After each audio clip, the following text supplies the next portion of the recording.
آج انشاءاللہ تعالی ہم سورۃ التوبہ کی آیت نمبر 28 پڑھتے ہیں اور اس آیت کو سمجھنے کی کوشش کرتے ہیں۔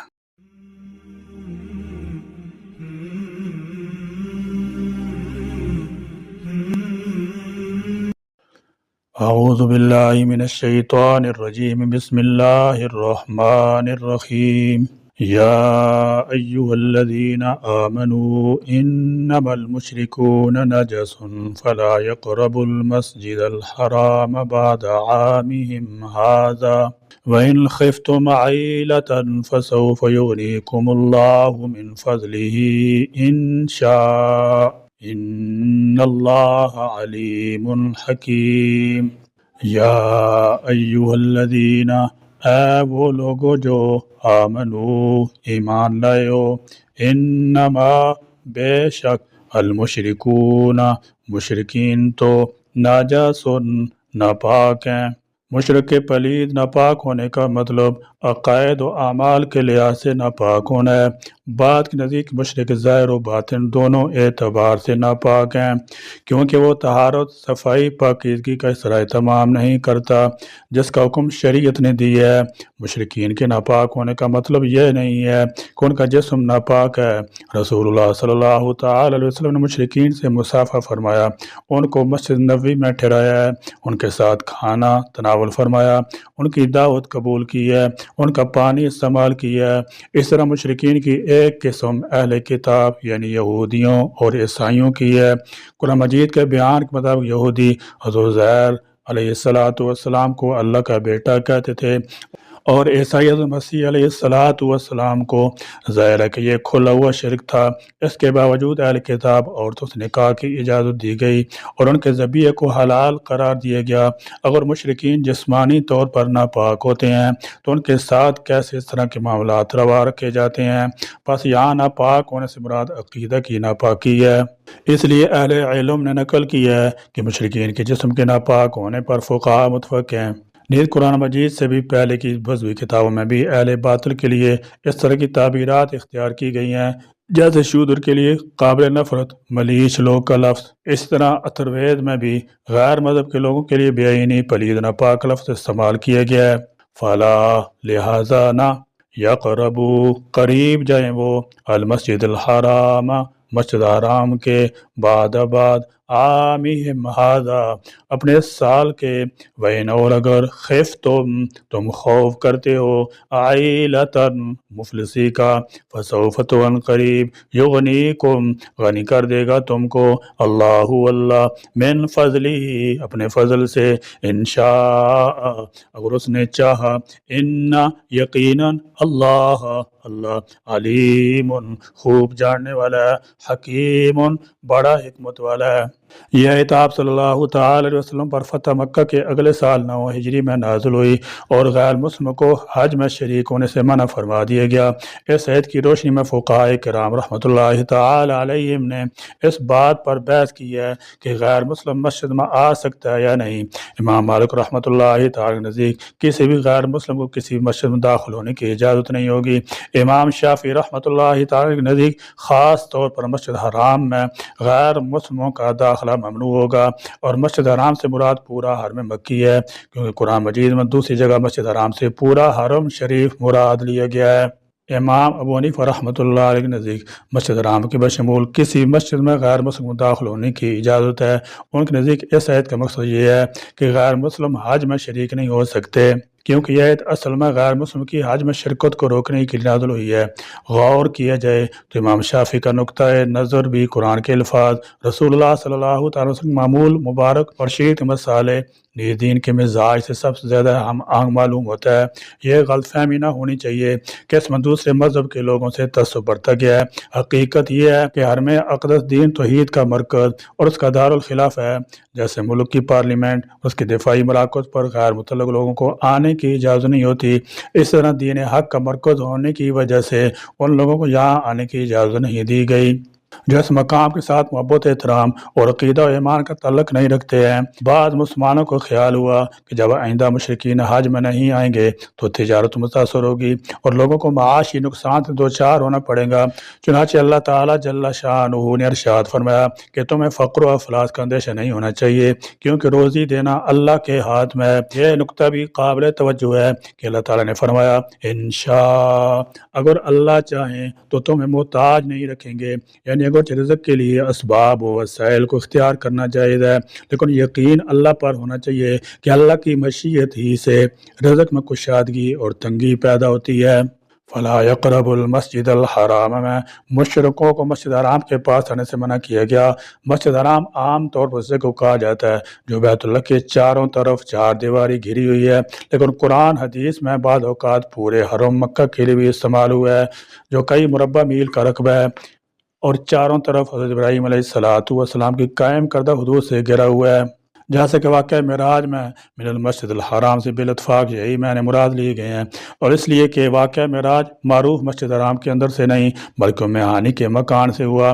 اسی طرح الا الذین عاہدتم عند المسجد الحرام میں مسجد حرام سے پورا حرم ہی مراد ہے، اس لیے کہ جس واقعہ کا اس آیت میں ذکر ہے وہ مقام حدیبیہ میں پیش آیا تھا جو حدود حرم سے باہر اس سے متصل واقعہ ہے۔ لہذا آیت کے معنی یہ ہوں گے کہ اس سال کے بعد مشرکین کا داخلہ حدود حرم ممنوع ہے۔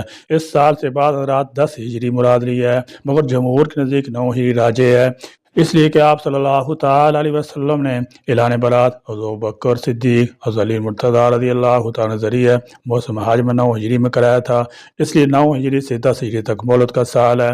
یہ قانون نافذ ہوا۔ آیت مذکورہ میں مشرکوں کو حرم میں داخل نہ ہونے کا حکم دیا گیا ہے۔ اس میں 3 باتیں غور طلب ہیں۔ نمبر 1، یہ حکم مسجد حرام کے ساتھ مخصوص ہے یا دنیا کی کسی بھی مسجد مشرک کے داخلہ پر پابندی ہے۔ نمبر 2، مشرکین کے داخلہ پر پابندی مطلقاً ہے یا صرف حج عمرہ کے لیے داخلہ پر پابندی ہے۔ نمبر 3، یہ کہ اس حکم میں کفار اہل کتاب شامل ہیں یا نہیں۔ روایات کو سامنے رکھ کر ائمہ مجتہدین نے اپنے اپنے اجتہاد کے مطابق احکام بیان کیے ہیں۔ امام مالک رحمۃ اللہ تعالی علیہ اور فقہاء اہل مدینہ کا مسلک فرمایا کہ مشرکین ہر معنی کے اعتبار سے نجس ہیں، خواہ ظاہری ہو یا معنوی، اس لیے یہ حکم تمام مساجد کے لیے ہے۔ اس لیے فلا یقرب المسجد الحرام کے معنی بھی یہی ہوں گے۔ دیگر کسی ضرورت سے امیر المومنین کی اجازت سے داخل ہو سکتے ہیں۔ وفد ثقیف کا واقعہ اس کا شاہد ہے کہ فتح مکہ کے بعد جب ان کا وفد رسول اللہ صلی اللہ تعالی وسلم کی خدمت میں حاضر ہوا تو آپ صلی اللہ تعالی وسلم نے ان کو مشرف ٹھہرایا تھا، حالانکہ یہ لوگ اس وقت کافر تھے۔ صحابہ کرام رضی اللہ تعالی عنہم نے عرض بھی کیا یا رسول اللہ صلی اللہ تعالی وسلم یہ نجس قوم ہے، تو آپ صلی اللہ تعالی وسلم فرمایا کہ مسجد کی زمین پر ان لوگوں کی نجاست کوئی اثر نہیں پڑتا۔ وَإِنْ خِفْتُمْ عَيْلَةً فَسَوْفَ يُغْنِيكُمُ اللَّهُ۔ حرم میں مشرکین کے داخلے پر پابندی سے بعض مسلمانوں کے دل میں یہ خیال آیا کہ آج کے موسم میں زیادہ اجتماع کی وجہ سے جو تجارت ہوتی تھی وہ متاثر ہوگی۔ اللہ تعالیٰ نے اس پر فرمایا کہ اس کاروباری نقصان کی وجہ سے فقر و فاقہ سے ڈرنے کی ضرورت نہیں، اللہ تعالیٰ نے قریب اپنے فضل سے تمہیں غنی کر دے گا۔ چنانچہ فتوحات کی وجہ سے مسلمانوں کو بکثرت مال حاصل ہوا اور پھر بتدریج سارا عرب بھی مسلمان ہو گیا، اور موسم حج میں حاجی کی کثرت کی وجہ سے تجارتی نقصان کی کمی بھی پوری ہو گئی بلکہ اس سے بھی زیادہ ہو گئی، اور یہ سلسلہ روز افزوں بڑھ رہا ہے۔ ارشاد فرمایا وَإِنْ خِفْتُمْ عَيْلَةً، اور اگر تمہیں محتاجی کا ڈر ہے کہ مشرکین کو ایسے روک دینے سے تجارتوں کو نقصان پہنچے گا اور اہل مکہ کو تنگی پیش آئے گی، تو ان قریب اللہ عز و جل اپنے فضل سے اگر چاہے گا تو تمہیں دولت مند کر دے گا۔ حضرت اکرمہ رضی اللہ تعالی عنہ فرماتے ہیں کہ ایسا ہی ہوا، اللہ تعالی جل شانہ نے انہیں غنی کر دیا، بارشیں خوب ہوئیں اور پیداوار کثرت سے ہوئی۔ مقاتل نے کہا کہ یمن کے لوگ مسلمان ہوئے اور انہوں نے اہل مکہ پر اپنی کثیر دولتیں خرچ کی۔ اگر چاہے فرمانے میں تعلیم ہے کہ بندے کو چاہیے کہ طلب خیر دفع آفات کے لیے ہمیشہ اللہ عز و جل کی طرف متوجہ رہے اور تمام امور کو اسی کی مشیت سے متعلق جانے۔ یعنی یہ نہ سمجھو کہ وہ حج میں کفار شریک نہ ہوئے تو تمہاری تجارتیں نہ چلیں گی، بلکہ اللہ عز و جل مسلمان جماعت میں اتنی برکت دے گا کہ مسلمان حاجیوں سے اہل مکہ کے تمام کاروبار چلیں گے۔ رب عز و جل نے اپنا یہ وعدہ پورا فرمایا جو آج تک دیکھا جا رہا ہے، اگر چاہے اس لیے فرمایا کہ مسلمانوں کا توکل اللہ عز و جل پر رہے، نہ کہ آنے والے حاجیوں پر۔ آیت میں اللہ تعالیٰ جل شانہ نے اسی خدشے کو دور فرما دیا ہے۔ ارشاد ہوتا ہے وَإِنْ خِفْتُمْ عَيْلَةً، اگر تمہیں محتاجی اور فقر کا خطرہ ہو تو یاد رکھو فَسَوْفَ يُغْنِيكُمُ اللَّهُ، ان قریب اللہ تعالیٰ تمہیں غنی کر دے گا، من فضلہ، اپنے فضل سے، انشاء، اگر وہ چاہے۔ مقصد یہ ہے کہ تمہاری ضروریات اللہ تعالیٰ کے علم میں، اور تمہاری ضرورت اپنے فضل سے پورا کرے گا۔ اس سلسلے میں تمہیں کوئی فکر نہیں کرنا چاہیے، بلکہ اس کا حکم بلا چون چراں تسلیم کر لینا چاہیے، اسی پر مکمل بھروسہ رکھنا چاہیے۔ وہ تمہیں بے یار و مددگار نہیں چھوڑے گا۔ اور پھر ایسا ہی ہوا، مشرکین اہل ایمان کو کوئی غضب نہ پہنچا سکے، بلکہ مسلمانوں کو قریبی زمانہ میں بے پناہ مال و دولت حاصل ہوا، بہت سے ملک ان کے تسلط میں آئے، زمین، مکانات اور باغات میسر آئے، انہیں کوئی خطرہ باقی نہ رہا، مسلمان تھوڑی عرصے میں غنی ہو گئے۔ اور اس طرح اللہ نے اپنا وعدہ پورا فرما دیا۔ قرآن پر عمل کرنے کی برکت سے اللہ تعالیٰ نے ایسے اسباب پیدا کیے، ان کا تمام احتیاج دور ہو گیا اور خوشحالی آ گئی۔ فرمایا ان اللہ علیم حکیم، اللہ تعالیٰ کمال حکمت کا مالک ہے، اس کی حکمت سے کوئی کام خالی نہیں، وہ علیم کل بھی ہے، سب باتیں اس کے علم میں ہیں۔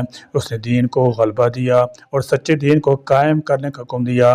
اگر اہل ایمان اسے سچائی کے ساتھ قبول کریں گے تو اللہ تعالیٰ جل شان و ثانی فرمائے گا انسان کا علم ناقص ہے، جو اللہ تعالیٰ کی ہر حکمت کو سمجھنے سے قاصر ہے، لہذا انسان کا فرض یہ ہے کہ وہ اللہ تعالیٰ کے ہر حکم کی بلا چون چراں تعمیل کرے۔ شرک کی تمام صورتوں سے بچنے کے ساتھ ساتھ اللہ تعالیٰ سے دعا بھی کرتے رہنا چاہیے کہ وہ ہمیں شرک کی غلاظتوں سے محفوظ رکھے اور ہمارا خاتمہ توحید پر فرمائے۔ حضرت بکر صدیق رضی اللہ تعالیٰ عنہ سے روایت ہے کہ رسول اللہ صلی اللہ تعالیٰ وسلم نے ارشاد فرمایا تم میں شرک چیونٹی کی چال سے بھی زیادہ مخفی ہوگا، اور میں تمہیں ایک ایسی دعا بتاتا ہوں کہ اگر تم اسے پڑھتے رہے تو اللہ تعالیٰ جل شانہ تم سے چھوٹے بڑے شرک کو دور کر دے گا۔ تم یہ دعا پڑھنا اللہم انی اعوذ بک ان اشرک بک وانا اعلم واستغفرک لما لا اعلم۔ یا اللہ کریم، ہم ضعف کی حالت میں ہوں یا طاقت کی حالت میں، ہر حال میں ہمارا اعتماد، توکل اور بھروسہ آپ کی ذات عالی پر ہو۔ یا اللہ کریم، جس طرح آپ نے ابتدائی اسلام میں اہل ایمان کی مدد فرمائی اور کفر شرک کے زور کو توڑا، یا اللہ بھی مسلمانوں کی مدد فرما دے، اور جہاں جہاں اہل اسلام اور اہل کفر مقاتلہ ہے، یا اللہ اسلام کو غلبہ فتح و عطا فرما اور کفر کو ذلیل خوار فرما۔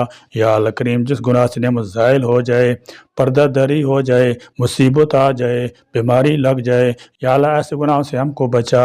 یا اللہ کریم، ہمارے سب گناہوں کو معاف فرما۔ آمین۔ آخر دعوانا الحمدللہ رب العالمین۔